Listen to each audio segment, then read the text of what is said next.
President Trump is unable to escape questions about the Epstein files even while abroad.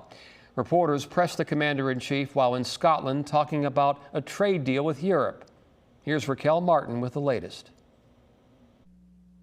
Questions about the Epstein files came up as the president sat down with the UK Prime Minister. It clearly frustrated the president. He was there to spotlight a recent trade deal, but the president maintains he has nothing to hide.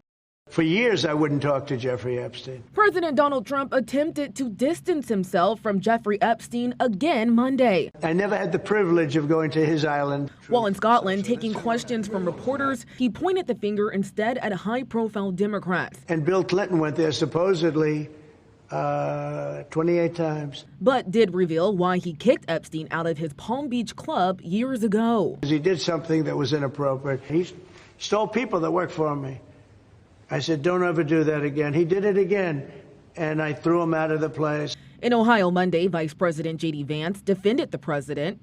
He says the Department of Justice is working to release what they can. But some of that stuff takes time. You've got to assemble that stuff. You've got to compile that stuff. You've got to redact some victims' names. But patience is waning. When they refused to release the files, when they said there's nothing more to see, that's when we said transparency demands the full release of the files. Democratic Congressman Ro Khanna and Republican Congressman Thomas Massie, an unlikely duo, are teaming up, introducing a bill forcing the DOJ to turn the files over. It's not a subpoena. It's not a pretty please, would you? And it's got protections to redact victims' names.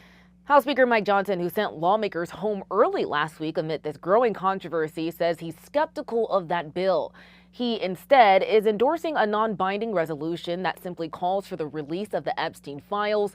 Either way this goes, lawmakers face a high-stakes vote once they return to Washington after August recess. For Now in Washington, Raquel Martin, back to you.